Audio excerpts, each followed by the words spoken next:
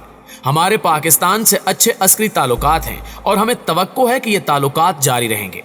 انہوں نے خطے میں پاکستان کے کردار اور دہشت گردی کے خلاف جنگ میں پاکستان کی قربانیوں کو تسلیم کرتے ہوئے کہا کہ پاکستانی عوام خود اپنے ملک میں دہشت گردی کا شکار ہوئے ہیں.